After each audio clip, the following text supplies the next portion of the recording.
Hello everyone, I hope you are doing well. Welcome to your own channel UPSC CAPF with Himanshu वत्स। जैसा कि हमने पिछली एक video के अंदर अर्पित सर के साथ आपको इंट्रोड्यूस कराया था।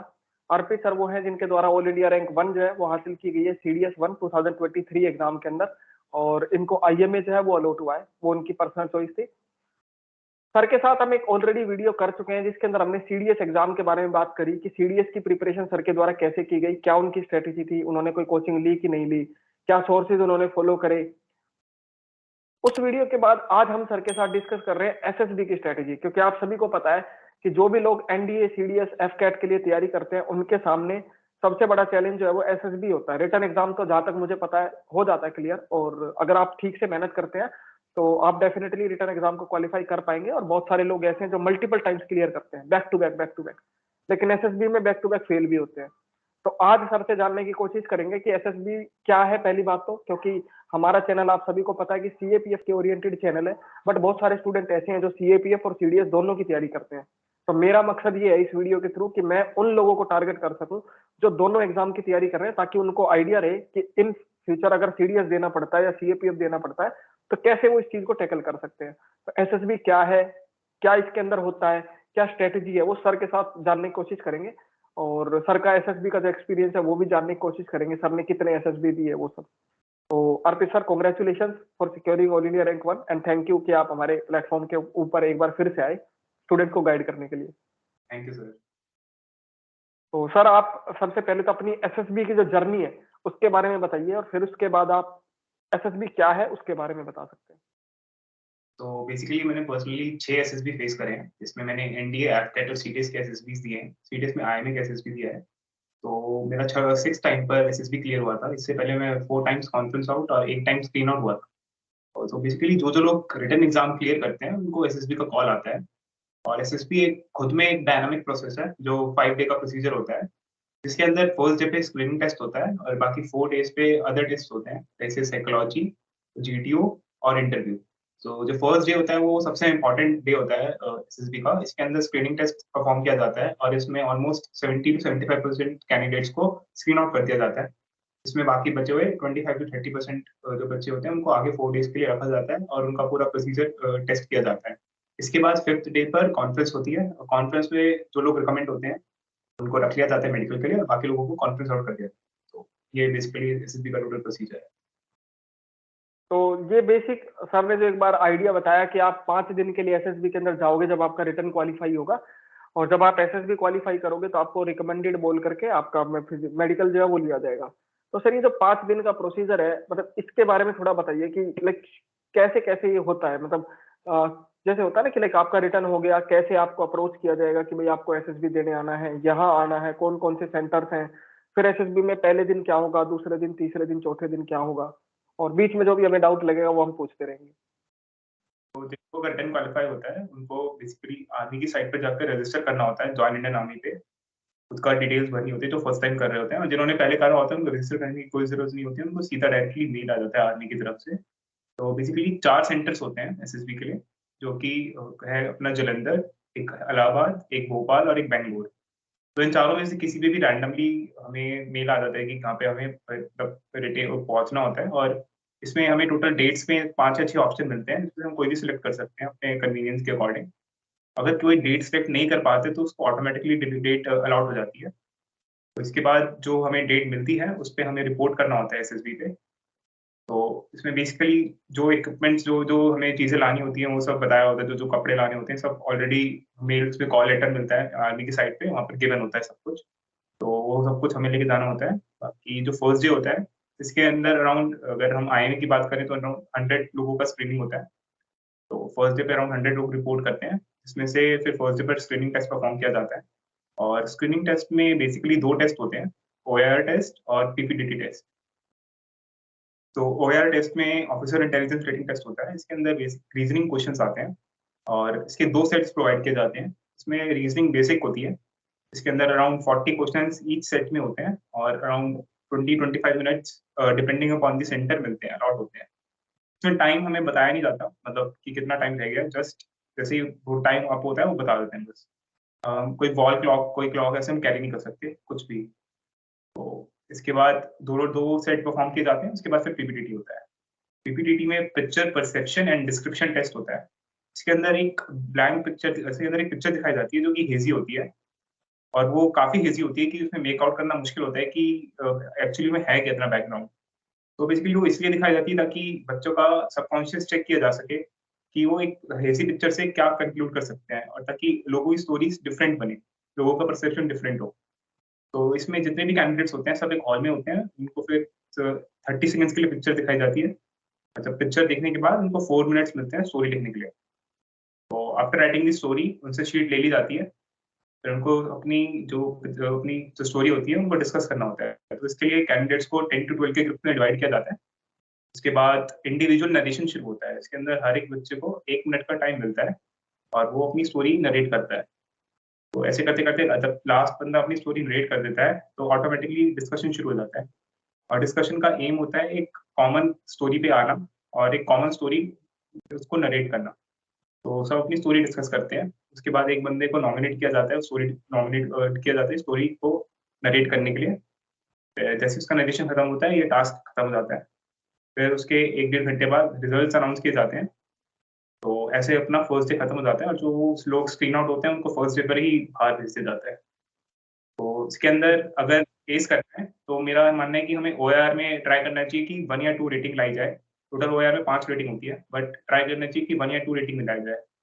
उसके बाद फिर जो नरेशन पार्ट है वो सबसे इम्पोर्टेंट है, बिकॉज़ वही एक मौका होता है बंदे को कि अपनी पर्सनैलिटी को इंडिविजुअली दिखा पाए और लोगों को अपना इन्फ्लुएंस कर पाए। सो नरेशन एकदम शॉर्ट, क्रिस्प और बिना किसी फंबल के होना चाहिए, और नरेशन लाउड एंड क्लियर होना चाहिए ताकि सबको सुनाई दे।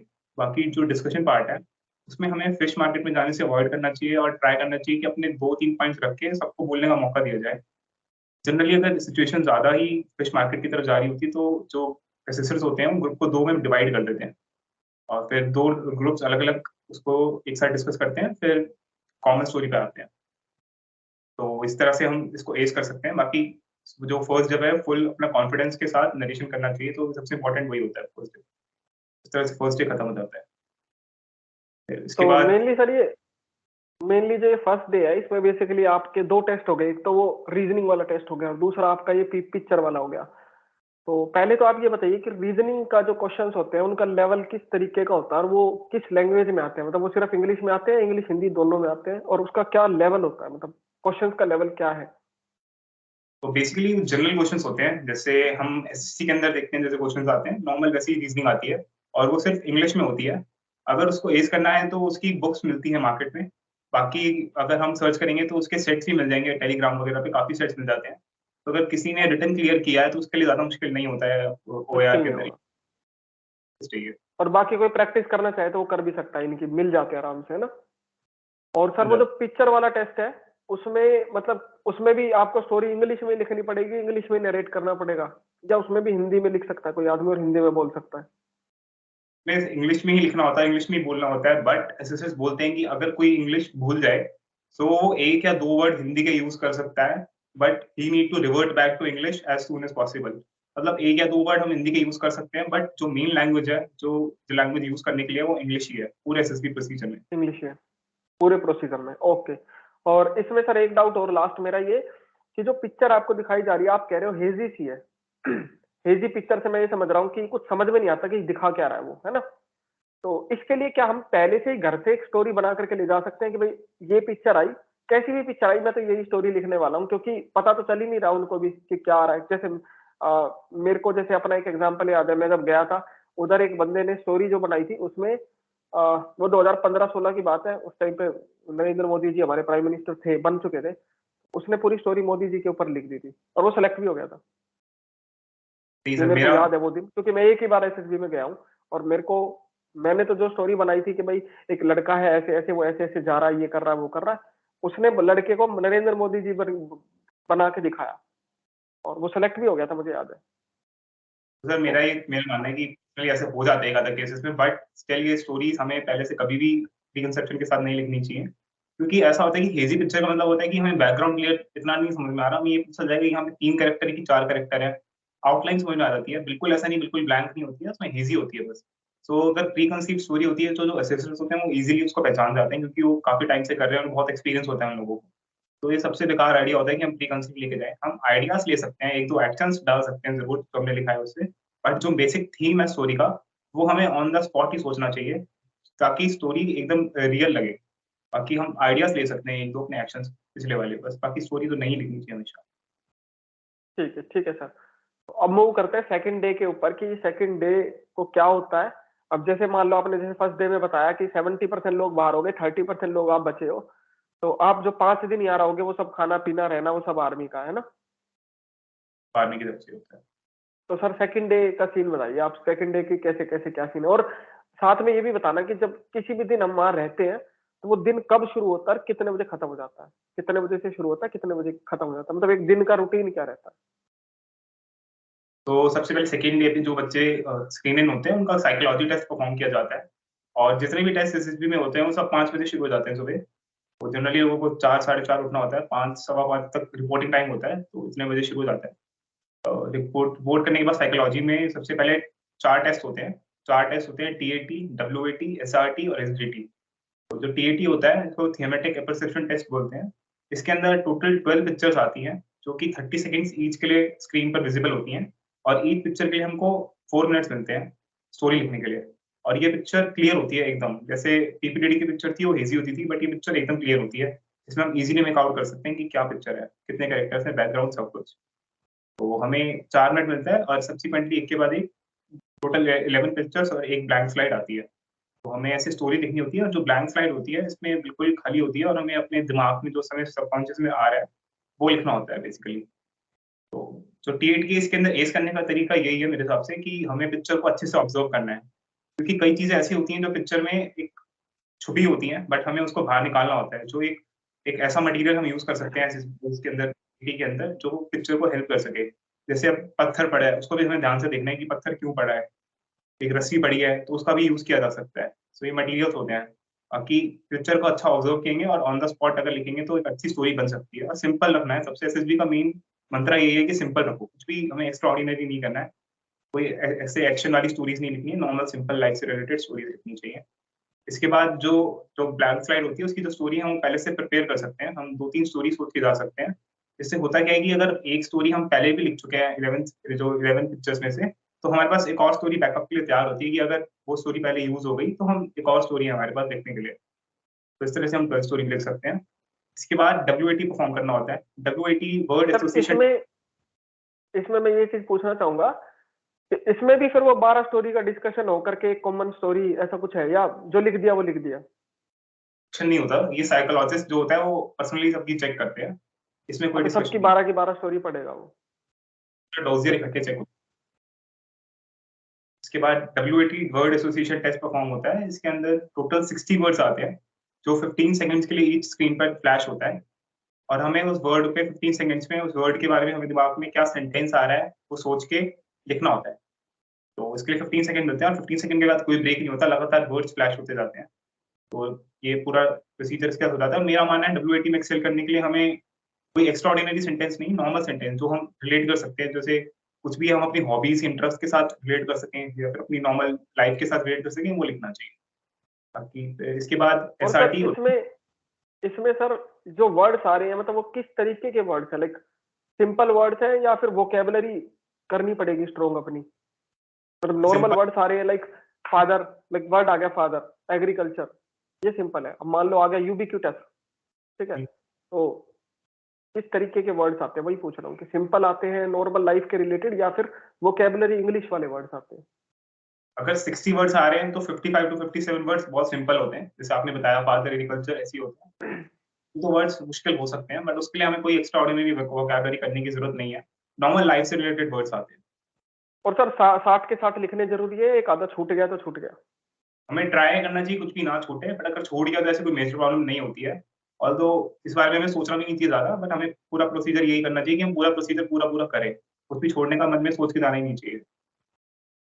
ठीक है, देन इसके बाद नेक्स्ट टेस्ट आपका। हाँ जी, इसके बाद एसआरटी होता है, सिचुएशन रिएक्शन टेस्ट। इसके अंदर टोटल 60 सिचुएशंस होती हैं, और 30 सेकंड्स ईच मिलता है हमें एक सिचुएशन के लिए। इसके अंदर हमें बुकलेट मिलती है, उसमें 60 सिचुएशंस लिखी होती हैं, तो हमें उस बुकलेट में से उस सिचुएशन को पढ़ के आंसर शीट में उसके बाद हमें सोचना पड़ता है कि हमें क्या लिखना है, उसके बाद लिखना भी होता है। तो 30 सेकंड्स ऑलमोस्ट एक के लिए मिलता है। ऑल्दो इसमें ऐसा नहीं है कि हमारे पास एक सिचुएशन के लिए 30 सेकंड ही है, जैसे हम किसी में 40 सेकंड दे सकते हैं, किसी में 20, तो वो बैलेंस करके 1 मिनट हो जाता है 2 सिचुएशन के लिए। ओवरऑल 30 मिनट्स होते हैं सिर्फ 60 के लिए। बाकी इसके अंदर एज करने का तरीका यही है कि सिचुएशन को सिंपल रखें और पूरा कंप्लीट सॉल्यूशन दें। जैसे हम इसमें कॉमास वगैरह का यूज कर सकते हैं ताकि आंसर छोटा रहे और जल्दी कंप्लीट हो सके। बाकी इसके अंदर भी ऐसा हमें ट्राई करना चाहिए कि पूरी कंप्लीट हो, बट जो कम करते हैं उनका भी हो जाता है, ऐसा नहीं है कि पूरा करना ही पड़ेगा। बस जो उसमें लिख रहे हैं क्वालिटी अच्छी होनी चाहिए, क्वालिटी मैटर्स करती है।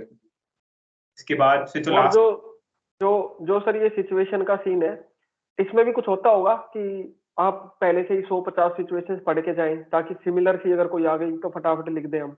मतलब इसकी तैयारी की जा सकती है घर से रह के? बिल्कुल की जा सकती है। बहुत सारे ऐप्स अवेलेबल हैं, बहुत सारे गूगल पे भी बहुत सारी साइट्स अवेलेबल हैं, आपको सिचुएशन मिलेंगी आपको। तो आप बिल्कुल उस सिचुएशन के बारे में पहले से ही सोच सकते हैं ताकि उस समय ज़्यादा टाइम ना वेस्ट हो और कुछ एक्शंस हम उस सिचुएशन से लेके उसमें लिख सकें। हाँ, मतलब उसी तरीके की सिचुएशन अगर रियल एग्जाम में आ गई तो आप कर पाओ, है ना? बिल्कुल, बिल्कुल सर।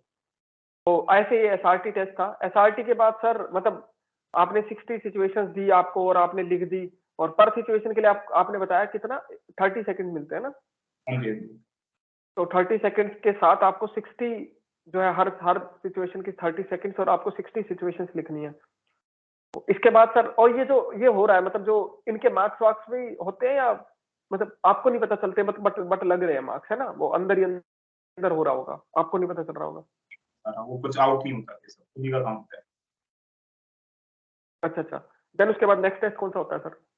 इसके बाद जो लास्ट टेस्ट होता है साइकोलॉजी में, वो सेल्फ डिस्क्रिप्शन टेस्ट होता है, जिसको एसडीटी बोलते हैं। इसके अंदर बेसिकली 5 पैरामीटर्स में हमें अपने बारे में बताना होता है, जिसमें जनरली यही पूछा जाता है कि what does your parents think about you? What does your teachers think about you? What does your friends think about you? What you yourself think about you? And what is your aim in life? तो basically इन 5 parameter से हमें 6-7 sentence लिखने होते हैं अपने बारे में, और ये भी पहले से प्रिपेयर किया जा सकता है। और इसको प्रिपेयर करने का बेस्ट तरीका ये है कि हम जिनके बारे में पूछा जा रहा है उनसे खुद पूछा जाए। जैसे पेरेंट्स से खुद पूछें कि आपको हमारे में क्या लगता है कि क्या मेरे में पॉजिटिव क्वालिटीज़ हैं? क्या मेरे को अपने ऊपर इम्प्रूव करना चाहिए? ऐसे ही हमें फ्रेंड्स, टीचर्स वगैरह से पूछ सकते हैं और खुद के बारे में तो हम बता ही सकते हैं। तो इसके लिए ये लास्ट फेज़ होता है साइकोलॉजी का। इसमें सर जैसे हमसे भी सीएपीएफ के इंटरव्यू में भी हमसे हॉबीज इंटरेस्ट भरवाए जाते हैं। उसमें कुछ लोग क्या करते हैं ना, वो 22-23 साल का आदमी, 25 साल का आदमी अपने आप को ऐसे दिखाता है कि लाइक वो जो है वो महात्मा है, ठीक है? वो लाइक बूढ़ों की सेवा करना पसंद करता है, ठीक है? जानवरों के साथ खेलना पसंद करता है। हो सकता है ये हॉबी हो उस इंसान की, लेकिन फॉर्म में भरना थोड़ा सा अजीब लगता है। तो ऐसा ही मतलब जो हम भर रहे हैं ये, जो आपका ये साइकोलॉजी का जो लास्ट वाला कंपोनेंट है जिसमें आपके बारे में, आपकी फैमिली के बारे में, तो इसमें मतलब क्या नेचुरल चीजें रखी जाए तो ज्यादा बेटर है, या कुछ बढ़िया अपने बारे में? जैसे कुछ लोग होते हैं ना कि बहुत ज्यादा तारीफ कर देते हैं अपनी उसी फॉर्म के अंदर। नहीं सर, इसके अंदर अपनी एक्स्ट्रा तारीफ करने से कोई एक्स्ट्रा मार्क्स नहीं मिलते हैं, और इसका उल्टा नेगेटिव इम्पैक्ट ही पड़ता है। बिकॉज़ सारे टेस्ट जो होते हैं साइकोलॉजी के, वो सब सिंक्रोनी में होनी चाहिए। ऐसा नहीं है आप एटी में कुछ और बता रहे हो, आपकी कुछ और पर्सनैलिटी बाहर आ रही है, और एसडीटी में आप कुछ और लिख रहे हो, आपका कुछ और पर्सनैलिटी बाहर आ रही है, तो ये चीज़ नेगेटिव में रिफ्लेक्ट करती है। और इसके अलावा हमें ऐसा नहीं सब उन्हें पॉजिटिव ही बताने होते हैं। हमें एक आधा सेंटेंस अपना, हमारी जो कमियाँ होती हैं, सब में कमियाँ होती हैं, वो ज़रूर बतानी चाहिए, और उसको इम्प्रूव करने के लिए हम क्या कर रहे हैं, वो सबसे इम्पोर्टेंट है। कमियाँ सब में हैं, बट जो इम्प्रूव कर सकता है वही आगे सक्सेसफुल हो सकता है। तो वो ज़रूर बताना चाहिए, और बाकी ऐसा कुछ एक्स्ट्रा ऑर्डिनरी नहीं लिखना चाहिए अपने बारे में, नॉर्मल चीज़ें। जी सर। तो ये सेकंड डे हो गया आपका, इसमें कोई बाहर नहीं निकलता है ना? मतलब अब सीधे सारे सब थर्ड डे के ऊपर जाएंगे। बिल्कुल, और ये 11 बजे तक, मोस्टली 10 या 11 बजे तक सब खत्म हो जाता है। फिर पूरा दिन फ्री होता है, और जिसके इंटरव्यू होने होते हैं, वो इंटरव्यू पैरेलली चलते रहते हैं सेकंड, थर्ड और फोर्थ डे। अच्छा, पूरे दिन जो फ्री है वो मतलब क्या सेंटर के अंदर ही रहेगा या कहीं बाहर बूर भी घूमने जा सकता है? कोविड से पहले जा सकते थे, मतलब परमिशन लेनी पड़ती थी, आउट पास मिलता था 2 घंटे के लिए। बट कोविड के बाद कुछ सेंटर्स पे बंद कर दिया, कुछ सेंटर्स पे फिर स्टार्ट हुआ है। लेकिन जनरली पूरा जो मेन दिन है वो सेंटर के अंदर ही होता है। सेंटर में बहुत सारी फैसिलिटीज़ अवेलेबल होती हैं। जैसे साइबर कैफ़े होता है, बाकी गेम्स खेल सकते हैं, एंटी रूम होते हैं, तो ऐसे टाइम स्पेंड कर सकते हैं। अच्छा अच्छा अच्छा। तो थर्ड डे का सर बताइए, थर्ड डे का क्या सीन है? थर्ड डे होता है, ये जीटीओ टेस्ट होता है। GTO test group task officer को बोला जाता है। इसके अंदर जो लगा लो अगर 30 लोग स्क्रीन इन होते हैं, तो उनको 3 या 4 के ग्रुप में डिवाइड कर दिया जाता है। वो ग्रुप बन जाते हैं। फिर इसके बाद ग्रुप में फर्स्ट डे पर 6 टेस्ट होते हैं जीटीओ में, और ये भी दिन 5 बजे शुरू हो जाता है। फर्स्ट डे पे अराउंड 6 टेस्ट होते हैं, 6 के 7 भी हो सकते हैं और 5 भी हो सकते हैं, बट जनरली 6 परफॉर्म किए जाते हैं 9 में से। तो जो फर्स्ट टेस्ट होता है इसके अंदर जीडी होता है, इसको ग्रुप डिस्कशन बोलते हैं। ग्रुप डिस्कशन में बेसिकली 2 बार ग्रुप डिस्कशन किया जाता है जीटीओ में।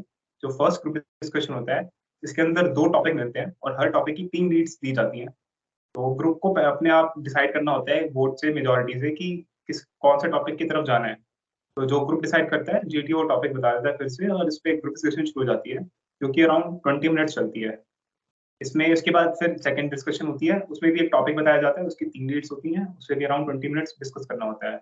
तो ग्रुप डिस्कशन को एज करने का तरीका यही है कि उसमें हम नॉलेज ला सकें। जितनी ज्यादा नॉलेज होगी उतना ज्यादा कॉन्फिडेंस होगा। तो नॉलेज और कम्युनिकेशन स्किल्स ये बहुत मैटर करती है, और इसमें एग्रेसिव बिहेवियर हमेशा मतलब नहीं दिखाना चाहिए, औरों को मौका देना चाहिए बोलने का। खुद के पॉइंट्स वैलिड रखने चाहिए, छोटे पॉइंट्स बट वैलिड पॉइंट्स। और पॉइंट्स रिपीट नहीं करनी चाहिए, सबसे बड़ी गलती होती है कि हम पॉइंट्स वही एक ही पॉइंट को रिपीट करते रहते हैं, तो उससे नेगेटिव इम्पैक्ट पड़ता है। तो ये चीजें होती है बस जीडी में। जी सर। और जो ग्रुप डिस्कशन हो रहा है आप जो बता रहे हो, इसमें भी कोई कॉमन स्टोरी वगैरह बनानी है, या बस आपने डिस्कस कर लिया, उसने एसेस कर लिया, बस खत्म? इसमें कोई कॉमन नहीं आना होता, बस अपना डिस्कशन कंप्लीट करना होता है, और जीटीओ देख रहा होता है कि क्या बोल रहे हैं, क्या कर रहे हैं, जीटीओ देख रहा होता है, इसको डिस्कशन में कोई कॉमन नहीं आना। ठीक है, फिर उसके बाद? इसके बाद फिर जीपी होता है, इसको ग्रुप प्लानिंग एक्सरसाइज बोलते हैं, इसको मिलिट्री प्लानिंग भी बोला जाता है। इसके अंदर बेसिकली जीटीओ एक मॉडल दिखाता है, एक 3D मॉडल होता है। उसके अंदर कुछ प्रॉब्लम्स होती हैं, 3 या 4 प्रॉब्लम्स होती हैं, जैसे कोई इंजर्ड हो गया, या फिर कोई ट्रेन का एक्सीडेंट करवाने वाला है कोई, या फिर कोई खून से लूटने वाले हैं किसी को, या किसी की गाय चोरी हो गई। ऐसे करके टोटल 4 प्रॉब्लम्स होती हैं लगभग। उसके बाद फिर एक शीट सबको दी जाती है, जिसके अंदर एक प्रॉब्लम का पूरा लिखा होता है, जो हमें खुद पढ़ना होता है। उसको पढ़ने के बाद हमें अराउंड 10 मिनट मिलते हैं खुद को दिमाग में डालने के लिए कि क्या-क्या करना है। शीट मिलती है, 10 मिनट में हमें पूरा प्लान लिखना होता है, इंडिविजुअल इंडिविजुअल अपना प्लान लिखने के बाद तो शीट्स कलेक्ट हो जाती हैं, फिर एक डिस्कस करना होता है, ताकि एक कॉमन प्लान पे आया जा सके। इसके अंदर कॉमन आना ज़रूरी है, और मेरे हिसाब से ये जीटीओ का सबसे इम्पोर्टेंट टास्क होता है। और इसके अंदर फिर जब कॉमन डिस्कस हो जाता है, तो एक बंदे को नॉमिनेट किया जाता है, जो कि अपना कॉमन प्लान ग्रुप का नरेट करता है जीटीओ को। तो ऐसे इस तरह से जीपी कंप्लीट हो जाता है। और जीपी में जो अगर अच्छा करना है, तो सबसे इम्पोर्टेंट है कि अपनी प्रॉब्लम्स को प्रायोरिटी वाइज़ डिवाइड किया जाए, कि कौन-सी प्रॉब्लम की प्रायोरिटी कितनी है। और बेसिकली मेरा मानना है कि आर्मी में आगे जाके यही चीज़ें मैटर करती हैं, बिकॉज़ वहाँ पे पूरी प्लानिंग वगैरह करनी होती है, मिलिट्री प्लानिंग। सो ये टास्क अपने आप में काफ़ी इम्पोर्टेंट हो जाता है। बिल्कुल। और ये मतलब ये जैसे आपने बताया था कि स्क्रीनिंग में 30 लोग हुए थे, तो 30 के 30 लोग अपना अलग प्लान बनाएंगे, और फिर 30 के 30 लोग मिल करके एक साथ डिस्कस करके सिंगल लेकर के आएंगे? नहीं सर, ये जो ग्रुप डिवाइड हुए थे जीटी वाले दिन 30 में से अगर 4 ग्रुप डिवाइड हुए थे, तो हर ग्रुप का अपना चल रहा होता है। अच्छा अच्छा अच्छा, मतलब ये है कि 4 ग्रुप है, मान लो 32 लोग थे, 8 8 के 4 ग्रुप है, तो वो चारों ग्रुप में से जितने भी लोग हैं 32 के 32, वो सारे अपनी स्टोरी तो बनाएंगे, लेकिन जो कॉमन बनानी है वो उन 8 लोगों के साथ कॉमन करना है। हाँ सर, वो जो जीटीओ चल रहा होता है, तो हमारे जो साथ में 8 ही लोग होते हैं। हर 4 मतलब ग्राउंड काफ़ी बड़ा होता है, तो वहाँ पे लगभग 4 अलग-अलग की तरह अच्छा, 4 कहीं है, मतलब एक ग्रुप कहीं हो रहा है, एक ग्रुप कहीं हो रहा है, एक कहीं हो रहा है। अच्छा अच्छा, समझ गया समझ गया। तो मुझे लगा 32 के 32 एक ही साथ खड़े हैं। हाँ। अच्छा, फिर उसके बाद सर अगला स्टेप कौन सा होता है? ये दोनों इंडोर टास्क थे, इसके बाद आउटडोर टास्क शुरू हो जाते हैं। जैसे पहला टास्क पीजीटी होता है, प्रोग्रेसिव ग्रुप टास्क। तो प्रोग्रेसिव ग्रुप टास्क होता है, इसके अंदर टोटल 4 ऑब्स्टिकल्स होते हैं, 4 एक हमें लेवल्स होते हैं, लेवल्स कह सकते हैं। उन लेवल्स को पार करना होता है। इसके अंदर कुछ ऑब्स्टिकल्स ग्राउंड पे होते हैं, और हमें हेल्पिंग मटेरियल मिलता है। इसमें 3 हेल्पिंग मटेरियल बेसिक होते हैं। इसके अंदर एक रस्सी, बल्ली और फट्टा होता है, और हमें एक लोड भी मिलता है, जो हमें लोड कैरी करना होता है। तो बेसिकली हमें, जैसे अगर 8 बंदे ग्रुप में हैं, तो आठों ही आठों को सारे ऑब्स्टिकल्स को पार करके बाहर निकलना होता है। तो इसमें भी वही आइडियाज़ लगाने होते हैं अपने, कि हमको एक जगह पे कोई रस्सी लग जाती है, कहीं पर बल्ली को फिट करना होता है, कहीं पर एक कैंटिलीवर बनाना होता है, कहीं पर पुल बनाना होता है, ऐसे करके हमें बाहर निकलना होता है।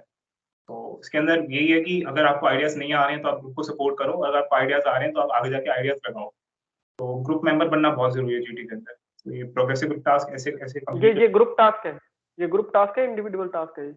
टास्क है सर, पूरा अच्छा। डेली टास्क सारे ग्रुप टास्क ही हैं, एक एक आधा को छोड़ के। तो इसके ठीक बाद है। फिर task half group task perform किया जाता है। जैसे जिन लोगों को 8 बंदों को अगर सबको मौका नहीं मिला है खुद को दिखाने का पीजीडी में, तो वो हाफ ग्रुप टास्क में ग्रुप को हाफ में डिवाइड कर दिया जाता है। तो उनको चांस मिलता है कि परफॉर्म कर सकें।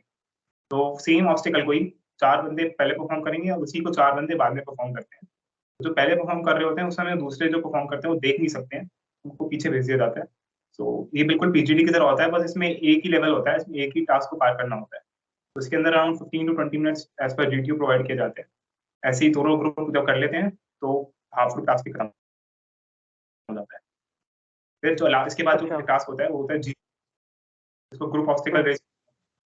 ग्रुप ऑब्स्टिकल रेस को स्नेक रेस भी बोला जाता है। इसके अंदर बेसिकली एक बड़ी सी रस्सा होता है, इसको स्नेक की तरह दिखता है। सो टारगेट ये होता है कि इसमें सारे ग्रुप इकट्ठे आ जाते हैं, हर ग्रुप इंडिविजुअली भाग रहा होता है। तो इसमें ग्रुप रेस होती है एक तरह से कि कौन सा ग्रुप फर्स्ट आएगा।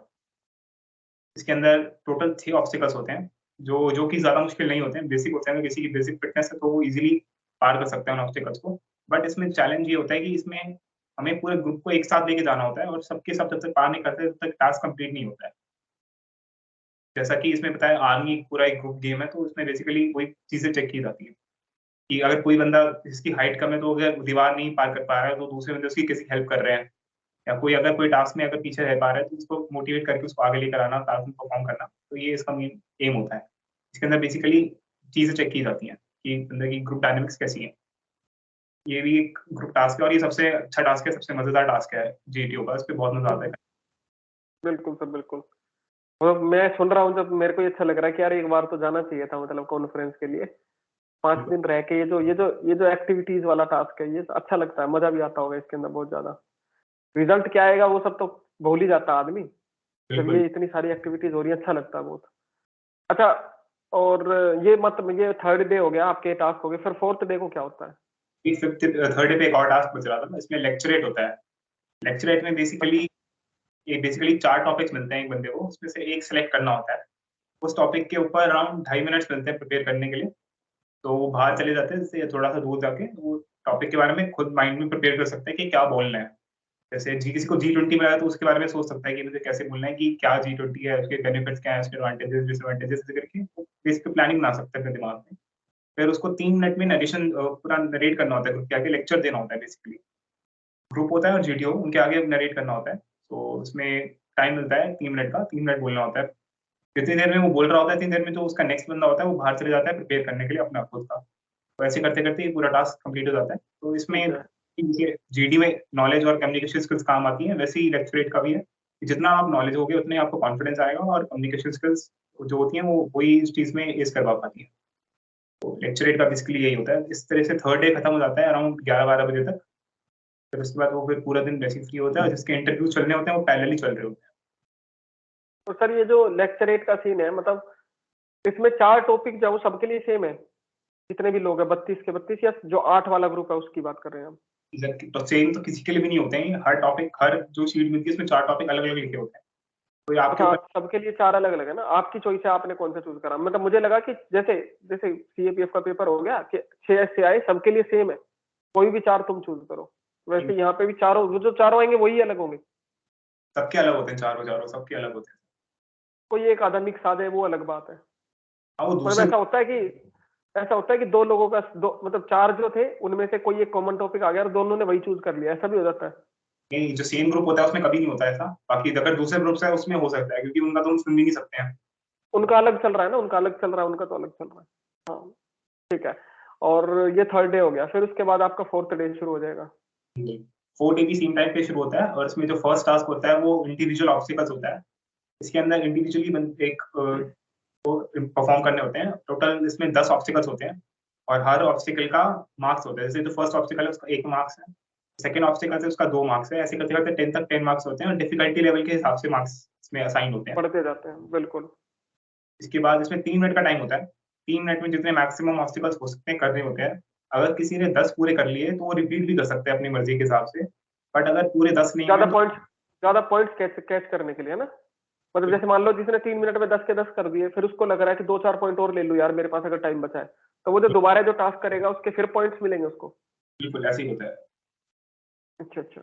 बेसिकली वही स्टैमिना और फिटनेस चेक की जाती है, बंदे का करेज चेक किया जाता है, कितना करेजियस है रोप पर चढ़ने में, कूदने में। तो ये सब चीजें चेक की जाती है, और जो भी है वो और ये मतलब करना चाहिए हम्म कि जितने मैक्सिमम हो सके हमें करना चाहिए।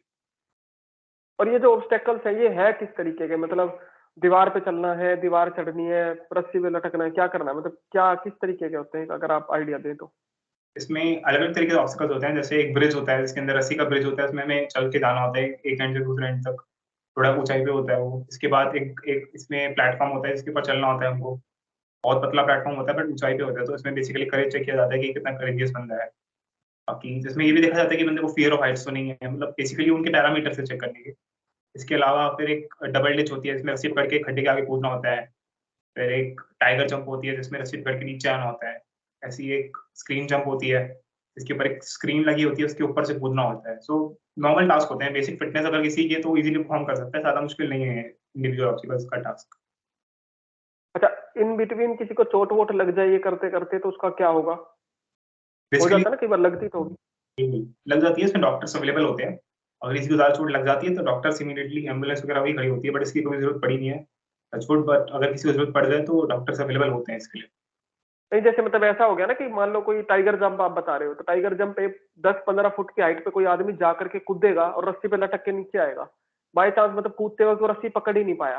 ऐसा हुँ, होता होगा ना कि टाइगर जंप कोई मार रहा है, रस्सी पकड़ने के लिए कूद रहा होगा ना पहले आगे, वो रस्सी पकड़ेगा, लेकिन मान लो उसके हाथ में आई नहीं, तो वो तो सीधा नीचे गिरेगा ना। तो यहाँ तो चोट लग सकती है। चोट लग सकती है, इसके लिए डॉक्टर्स अवेलेबल होते हैं। वरना इस ऐसी कोई ज़्यादा मेजर चोट नहीं, आज तक तो नहीं लगी, बट लग सकती है, इसके लिए डॉक्टर्स अवेलेबल होते हैं, तो उसके लिए इंतज़ाम हो नहीं, जाता है। वो तो ठीक है, डॉक्टर्स तो अवेलेबल होते हैं, वो तो बात ही नहीं है। बात ये है कि अगर उसको चोट लग गई ज्यादा थोड़ी सी, तो उसका प्रोसीजर आगे कंटिन्यू होगा या बाद में बुलाया जाएगा या पूरा रिजेक्ट कर दिया गया उसको? ये डिपेंड करता है सर कि कितनी चोट लगी है। अगर ऐसा अभी तक तो ऐसा हुआ नहीं कि किसी को ज़्यादा चोट लग गई है, उसको मैंने तो नहीं देखा कि उसको निकाल दिया गया हो वैसे। बट अगर किसी को बहुत ही एक्सट्रीम चोट लग जाए तो फिर कोई आगे प्रोसीजर हो ही नहीं सकता है। उस बेसिस उस केस अच्छा में नहीं करता है। अच्छा अच्छा अच्छा, ठीक है। और हाँ, वैसे यार ये बात भी ठीक है, क्योंकि हम जब फिजिकल मेडिकल देने जाते हैं सीएपीएफ का, तो वहाँ पे बोल दिया जाता है कि आपको जो भी लगेगा वो आपकी रिस्पॉन्सिबिलिटी है। हमारे पास डॉक्टर्स हैं, मेडिकल फैसिलिटीज है, बट रिस्पॉन्सिबिलिटी वो आपकी है। पर जब बिल्कुल, हम ट्रेनिंग में जाते हैं, उधर किसी को चोट लग जाए तो फिर आपका पूरा ध्यान रखा जाता है, आपका इलाज वगैरह जो भी है। और इन फ्यूचर जो भी आपको प्रॉब्लम आएगी उसके लिए भी देखा जाता है। ट्रेनिंग की बात अलग है, ये वाली बात अलग है। ये तो आप प्रोसीजर में हो, अभी सेलेक्ट भी कहाँ हुआ अभी तो आप, है ना? अच्छा, फिर ये आपका मतलब जो फोर्थ डे है, उस दिन सिर्फ ऑब्स्टेकल्स होते हैं, इंडिविजुअल ऑब्स्टेकल बस? 2 टास्क और हैं। इसमें जो अगला टास्क है वो कमांड टास्क होता है। कमांड टास्क में बेसिकली हर एक बंदे को एक बार कमांडर बनने का मौका मिलता है। तो उसको जीटीओ एक टास्क समझाता है, जो एक बेसिकली प्रॉब्लम होती है, जिसमें से हमें सॉल्यूशन निकाल के बाहर आना होता है। इसमें भी वही 3 हेल्पिंग मटीरियल्स होते हैं, जैसे पीजीडी में होते थे, वैसे ही हमें इसमें हेल्पिंग मटीरियल्स मिलते हैं। इसके अंदर जो कमांडर होता है, उसको मौका मिलता है कि वो किसी भी 2 लोगों को सबऑर्डिनेट के लिए बुला सकता है। तो अपने ग्रुप में से 2 लोगों को सबऑर्डिनेट बुलाना होता है। वो उसकी बात मानते हैं, वो अपने अपने हिसाब से कुछ नहीं करा करना होता है उनको। जैसे-जैसे कमांडर बोलता है, उसके हिसाब से काम करना होता है। तो इसके लिए अराउंड 15-20 मिनट्स मिलते हैं उस कमांडर को। तो हर बंदे को एक-एक बार चांस मिलता है ये करने का। अच्छा, और ये मतलब जो सबऑर्डिनेट्स वगैरह आपके 3 लोग मिल करके बेसिकली आप वो ग्रुप कंप्लीट करोगे, वो टास्क अपना कंप्लीट करोगे। बिल्कुल सर, टोटल 3 लोग मिलके करते हैं। देन उसके बाद सब नेक्स्ट स्टेप। इसके बाद जो लास्ट टास्क होता है, उसको फाइनल ग्रुप टास्क बोला जाता है। इसके अंदर भी जैसे एक ही ऑब्स्टिकल होता है, जैसे पीजीडी में 4 होते थे, इसके अंदर एक ही होता है। इसके अंदर लास्ट में ग्रुप को इकट्ठा करा जाता है, ताकि वो फाइनली एक लास्ट टास्क को कंप्लीट कर सके, और ये बहुत बेसिक टास्क होता है। इसके अंदर मुश्किल से 5-10 मिनट लगते हैं कंप्लीट करने में, और ये लास्ट टास्क होता है। इसके बाद फिर जीटीओ सबसे बात करता है, नॉर्मल एक छोटी-सी कन्वर्सेशन होती है फाइनल, 5-7 मिनट की। उसके बाद बस कंक्लूड किया जाता है 4 डे, और ये भी जल्दी खत्म हो जाता है, अराउंड 10-11 बजे तक मैक्सिमम खत्म हो जाता है। हम्म। और फिर उसके बाद आपका 5वां दिन आता है ना? लेकिन इससे इस बीच में आपने बताया कि बीच में इंटरव्यू भी होता है, तो वो इंटरव्यू का भी थोड़ा बताइए कि क्या सीन है उसका? इंटरव्यू में जैसे फर्स्ट डे पर जब हम स्क्रीनिंग में जाते हैं, तो उसके बाद ना पीआईक्यू फिल करना होता है।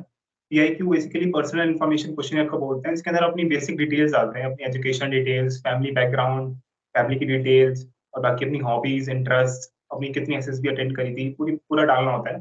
तो इसके बाद जो इंटरव्यू होता है, वो बेसिकली इसी मेजर पे बेस्ड होता है। तो जो इंटरव्यू होता है, उसमें हमारे पास पीआईक्यू होता है उसके पास। तो वो पीआईक्यूज़ पहले से ही पढ़ के रखते हैं। उसके बाद वो क्वेश्चंस पूछे जाते हैं हमसे, बेसिकली फैमिली से रिलेटेड क्वेश्चन पूछेंगे, आपकी एजुकेशन से रिलेटेड, आपके हॉबीज, इंटरेस्ट, करंट अफेयर से रिलेटेड हैं, इंडिया एज़ अ होल से रिलेटेड क्वेश्चन पूछे जाते हैं, कि आर्मी नॉलेज चेक की जाती है। और कुछ क्वेश्चंस ऐसे होते हैं कि वो आउट ऑफ द बॉक्स भी पूछ सकते हैं, जो कि नॉर्मल है, क्योंकि बंदे को एक्सपेक्ट भी करनी चाहिए कि आउट ऑफ बॉक्स क्वेश्चंस भी आएँगे।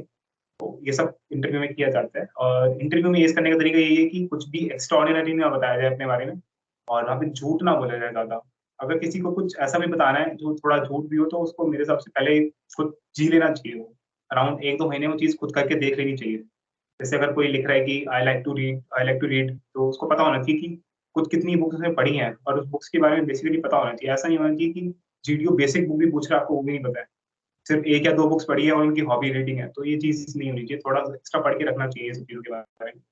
बाकी और उसके बारे में ऐसा ऐसा भी मिथ चलता है कि किसी ने अगर बिल्कुल भी गेम्स नहीं खेले हैं या किसी की कोई हॉबीज नहीं है ज़्यादा, तो उसको रिकमेंड नहीं किया जाएगा, बट ऐसा नहीं है। वो पूरा ओवरऑल चेक किया जाता है कि अगर किसी का कम एक सेक्शन में है, तो उसका दूसरे सेक्शन में ज़्यादा होगा। कोई किसी चीज़ में अच्छा होगा, तो कोई किसी चीज़ में अच्छा होगा। तो ओवरऑल चीज़ें बिल्कुल। ऐसा होता है। और यह इंटरव्यू लेने वाला सिर्फ एक ही पर्सन होता है, वही वही आपका इंटरव्यू लेता है? और कितनी देर तक चलता है ये? इंटरव्यू लेने के लिए अराउंड 2 या 3 बंदे होते हैं। जैसे फॉर एग्जांपल प्रेज़िडेंट भी इंटरव्यू ले सकते हैं, डेप्यूटी भी ले सकते हैं। जो बोर्ड के प्रेज़िडेंट होते हैं, बाकी डेप्यूटी भी ले सकते हैं, तो पैरेलल इंटरव्यू चल रहे होते हैं। बाकी इंटरव्यू जनरली 45 मिनट्स का होता है ऑन एन एवरेज, बट किसी-किसी केसेस में ये 30 मिनट्स का भी हो सकता है और ये किसी-किसी केसेस में 1 आवर से ऊपर भी जा सकता है, डिपेंडिंग अपॉन द इंटरव्यूअर। और depending upon the candidate as well, वो कैसा है। बिल्कुल। ठीक है, तो ये 4 दिन के आपके सारे टास्क कंप्लीट हो गए, फिर उसके बाद आपका 5th डे शुरू होता है। 5th डे को क्या होता है? और 5th डे कॉन्फ्रेंस होती है। बेसिकली कॉन्फ्रेंस अराउंड 8 बजे के आस-पास शुरू होती है। इसमें जो पूरे सारे जितने भी एसएसएस होते हैं, वो सारे इकट्ठे फर्स्ट टाइम मीट कर रहे होते हैं। इसके अंदर बोर्ड के प्रेज़िडेंट भी आते हैं। सो सब एक सेमी सर्कल में बैठे होते हैं कॉन्फ्रेंस हॉल में। कैंडिडेट्स को वन बाय वन बुलाया जाता है। उनका चेस्ट नंबर फ्लैश होता है स्क्रीन पे। तो उनको अंदर जाना होता है। सो वहाँ पर उनकी डिस्कशन होती है कि उसको रिकमेंड करना है कि नहीं, वो पहले से डिस्कस करके रखते हैं। कैंडिडेट से बेसिक क्वेश्चंस पूछे जाते हैं। अगर किसी को रिकमेंड उनको नहीं करना होता है, तो उनसे नॉर्मल जनरल क्वेश्चन पूछे जाते हैं कि how was your stay, how was the food, like that questions. और अगर कोई बॉर्डरलाइन केस होता है, तो उससे 2-4 क्वेश्चन एक्स्ट्रा भी पूछे जा सकते हैं। इसके अलावा इसके बाद जब सबका कॉन्फ्रेंस हो जाती है, तो उसके 1 घंटे बाद फिर रिजल्ट्स अनाउंस कर दिए जाते हैं। रिजल्ट्स में जो लोग कॉन्फ्रेंस इन होते हैं, यानी कि जो रिकमेंड होते हैं, उनको फिर मेडिकल के लिए रख दिया जाता है। बाकी कॉन्फ्रेंस आउट को उस दिन घर भेज दिया जाता है। अच्छा, और सर ये जो जितने भी हमारे पहले दिन से लेकर के लास्ट दिन तक जो भी टास्क हो रहे हैं, ये सब क्या मतलब जो ऑफिसर्स वगैरह होते हैं वो यूनिफॉर्म में होते हैं या नॉर्मल जो सिविल ड्रेस है उसके अंदर होते हैं? फर्स्ट 4 डेज़ में तो जितने भी एसएसएस होते हैं, सब नॉन यूनिफॉर्म होते हैं, सिविल ड्रेस में होते हैं। बाकी जो लास्ट डे होता है कॉन्फ्रेंस वाले दिन, उस दिन सब पूरे मतलब यूनिफॉर्म में होते हैं। आर्मी वाले आर्मी की ड्रेस में होते हैं, एयरफोर्स वाले एयरफोर्स में। तो उनके पूरा अच्छा, फिर ऐसा भी होता है कि आप आईएमए के अंदर अपन एसएसबी दे रहे हो, लाइक एसएसबी इलाहाबाद में, और वहां पे जितने भी लोग हैं वो सारे के सारे आर्मी वाले ही होंगे, या आर्मी नेवी एयरफोर्स मिक्स भी हो सकते हैं वो बोर्ड के अंदर मेंबर? आर्मी वाले ही होते हैं। अच्छा अच्छा, मतलब ऐसा फिक्स है। जैसे अपना होता है ना आईएएस, जैसे हम सीएपीएफ का या आईएएस का इंटरव्यू दे रहे हैं, तो उसमें कोई आर्मी का जनरल बैठा हुआ है, लेफ्टिनेंट जनरल, कोई आईएएस ऑफिसर होता है, कोई आईपीएस होता है, कोई आईआरएस होता है, कोई प्रोफेसर होता है। उधर क्या है, सब आर्मी वाले हैं। हाँ, उधर आर्मी के आर्मी में होता है और जो एयरफोर्स की एसएसबी होती है, उसमें एयरफोर्स वाले होते हैं। उसमें सारे एयरफोर्स वाले होते हैं। अच्छा, ये 5 दिन आपके हो गए। और अ, और कोई चीज अगर आपको लगता हो कि कोई मिस हो गई हो, मैं पूछना भूल गया या आपने कुछ बताना अगर आप भूल गए हैं, जैसे अब मान लो आपका रिकमेंड हो गए आप, अब आपका मेडिकल चलेगा 5-7 दिन, तो वो सारा वहीं चलेगा, और उसमें रहने खाने का वो भी आपके लिए है या अलग से खुद से बाहर से अरेंजमेंट करनी पड़ेगी आपको? तो इसमें भी जब मेडिकल के लिए बुलाया जाता है, रखा जाता है, तो एसएसबी के अंदर ही होता है। एसएसबी के थ्रू ही यहाँ पे एमएच होता है, वहीं पर बस लेके जाती है सुबह, और दोपहर को बस ही छोड़कर जाती है। तो मेडिकल के लिए भी जितना भी वहाँ पे जितनी फैसिलिटीज होती हैं, सब एसएसबी में ही प्रोवाइड की जाती है कैंडिडेट को। उसके लिए बाहर से रुकने की कोई जरूरत नहीं। अच्छा अच्छा, मतलब सब उस सेंटर के अंदर ही मिलता है आपको, और जो कॉन्फ्रेंस आउट हो गए वो अपने घर चले जाते हैं यहीं से ही? बिल्कुल सर। अच्छा, तो ये सारा एक बेसिकली ओवरऑल था प्रोसीजर एसएसबी के बारे में जो सर के द्वारा बताया। अब सर से थोड़ा सा वो जानने की कोशिश करते हैं कि ऑल्दो मैंने प्रोसीजर जब समझा तो मुझे ये समझ में आया कि इसमें प्रिपरेशन करने वाली तो बहुत ही कम चीजें हैं, लाइक थोड़ा करंट अफेयर्स प्रिपेयर कर सकते हो, थोड़ा आर्मी के बारे में जान सकते हो, थोड़ा अपने बारे में जान सकते हो। बाकी तो रीजनिंग की प्रैक्टिस कर सकते हैं, पिक्चर्स की प्रैक्टिस कर सकते हैं, सिचुएशन रिएक्शन टेस्ट की प्रैक्टिस कर सकते हैं। बाकी तो सब वही नेचुरली निकलना है। फिर भी सर आपकी कोई अगर कोई आपको लगता हो कि कोई स्ट्रेटजी है जो आप अलग अलग कंपोनेंट के लिए फॉलो कर सकते हैं, और उसके साथ साथ कोचिंग वगैरह अगर एसएसबी के लिए लेनी चाहिए कि नहीं लेनी चाहिए, और आपने ली थी कि नहीं ली थी, तो ये भी आप बता सकते हो। तो सबसे पहले कोचिंग की बात करता हूँ, तो कोचिंग अगर कोई अफोर्ड नहीं कर सकता कोचिंग, तो कोचिंग लेने की जरूरत नहीं है। लेकिन अगर किसी के पास इतना है कि वो अफोर्ड करा जा सके, तो कोचिंग लेने में कोई बुराई भी नहीं है। कोचिंग लेने से हमें उल्टा प्रोसीजर पता ही चलता है, बट अगर कोई ऐसा किया कि उसको कोचिंग नहीं जा पा रहा है, तो खुद अपनी लाइफ से सीख सके, मतलब दूसरों के थ्रू या फिर इंटरव्यू देख के, यूट्यूब पे बहुत सारी वीडियोस अवेलेबल है, वहां से एसएसबी के बारे में जान के खुद इम्प्लीमेंट करे तो भी फेस करना एसएसबी को ज्यादा मुश्किल नहीं है। और एक चीज है कि मतलब लोग देखते हैं कि दूसरा इंटरव्यू कोई पास कर रहा है एसएसबी को, तो उसको बहुत ज्यादा समझने लग जाते हैं, बट ऐसा नहीं है। अगर आप मेरी बात मानो कि अगर मैंने खुद ने 6 टाइम पर एसएसबी क्लियर किया है, इससे पहले 5 बार मैं नहीं था, आउट हुआ था। तो कोई एक शॉर्ट तरीका नहीं होता एसएसबी क्लियर करने का, कोई कोई पत्थर की लकीर नहीं होती है एसएसबी क्लियर करने की, सबका अपना तरीका होता है, क्योंकि एसएसबी बहुत एक डायनामिक प्रोसेस है। या तो आप अपने एक्सपीरियंस से सीखते हो या किसी और की वीडियो से या यूट्यूब से सीख सकते हो आप। तो ऐसा कोचिंग लेना कोई ज्यादा वो नहीं है, बस अपनी लाइफ को एक सिंपल बनाओ और एक अच्छी लाइफ बनाओ। जैसे अगर कोई एक स्टूडेंट है, तो उससे क्या उम्मीद की जा सकती है कि वो एक अच्छा स्टूडेंट बने, फिर एक अच्छा बने कि अपने पेरेंट्स की बात मान रहा है, पेरेंट्स के साथ सपोर्ट कर रहा है उनको, और थोड़ा सोसाइटी के लिए अच्छा हो, कि बाहर कोई कचरा नहीं फैला रहा है या फिर सोसाइटी को कोई नुकसान नहीं कर रहा है। सो बेसिकली अपनी लाइफ को अच्छा करना है, ताकि एसएसबी पूरे लाइफ का गेम है। अगर आपके फ्रेंड्स और आपके पेरेंट्स आपको रिकमेंड कर सकते हैं ऑफिसर बनने के लिए, तो एसएसबी भी रिकमेंड कर देगी। तो यही बेसिकली प्रोसीजर है कि अपनी लाइफ को सिंपल और अच्छा बनाओ, तो एसएसबी अपने आप निकल जाती है। तो सर आपकी बात से मतलब बेसिकली वैसे जैसे आपने बोला कि बहुत सारी यूट्यूब वीडियोस है, और आई होप ये जो वीडियो जाएगी ये भी मेरे ख्याल से तो रामबाण इलाज हो जाएगी, क्योंकि इसमें तो हमने सब कुछ डिस्कस कर लिया पूरी डिटेल में। क्योंकि इतना तो मुझे भी नहीं पता था कि क्या क्या होता है क्या नहीं, क्योंकि मैं एक बार गया हूँ लेकिन मेरे को नहीं थी नॉलेज इस चीज के बारे में। लेकिन कोई जो नया बच्चा आएगा वो डेफिनेटली इससे पूरा प्रोसीजर जान जाएगा कि क्या होता है क्या नहीं होता है, क्या करना है क्या खाना है कहाँ रहना है, सब कुछ उसको पता चल जाएगा, जो भी उसके जिस भी तरीके के डाउट है।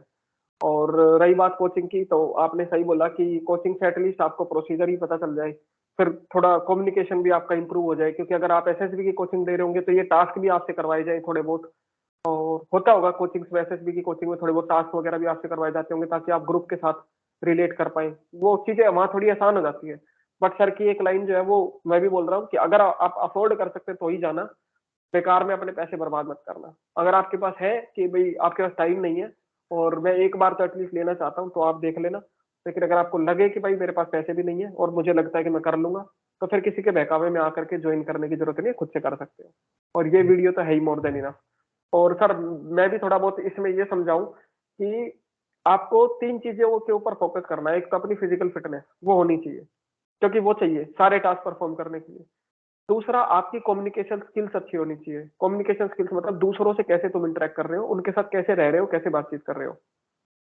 और तीसरी चीज, आपको अपनी नॉलेज है उसके ऊपर काम करना है थोड़ा सा, बिल्कुल। करंट अफेयर्स नॉलेज, आर्मी के अबाउट नॉलेज, अपने बारे में नॉलेज, और बाकी जो टॉपिक्स हैं जो दिए जा रहे हैं उसके बारे में नॉलेज। बाकी तो प्रैक्टिस है, थोड़ी बहुत आप रीजनिंग की कर सकते हैं, थोड़ी बहुत आप पिक्चर्स की कर सकते हैं, थोड़ी बहुत आप 2-3 स्टोरीज खुद से प्रिपेयर करके जा सकते हैं, है ना। और अपने बारे में जो जो भी है उनके आंसर याद करके थोड़ा बहुत जा सकते हैं। बाकी तो नेचुरल प्रोसेस लग रहा है मेरे को मेनली, तो ये सारा बिल्कुल जहाँ सही। वहां जाओगे नेचुरल प्रोसेस होगा, है ना। हाँ जी। तो और सर कुछ लास्ट में आप कुछ एसएसबी के रिगार्डिंग या ओवरऑल सीडीएस की प्रिपरेशन के रिगार्डिंग कुछ बोलना चाहें इन दी एंड, तो बताइए, फिर हम सेशन को एंड करते हैं।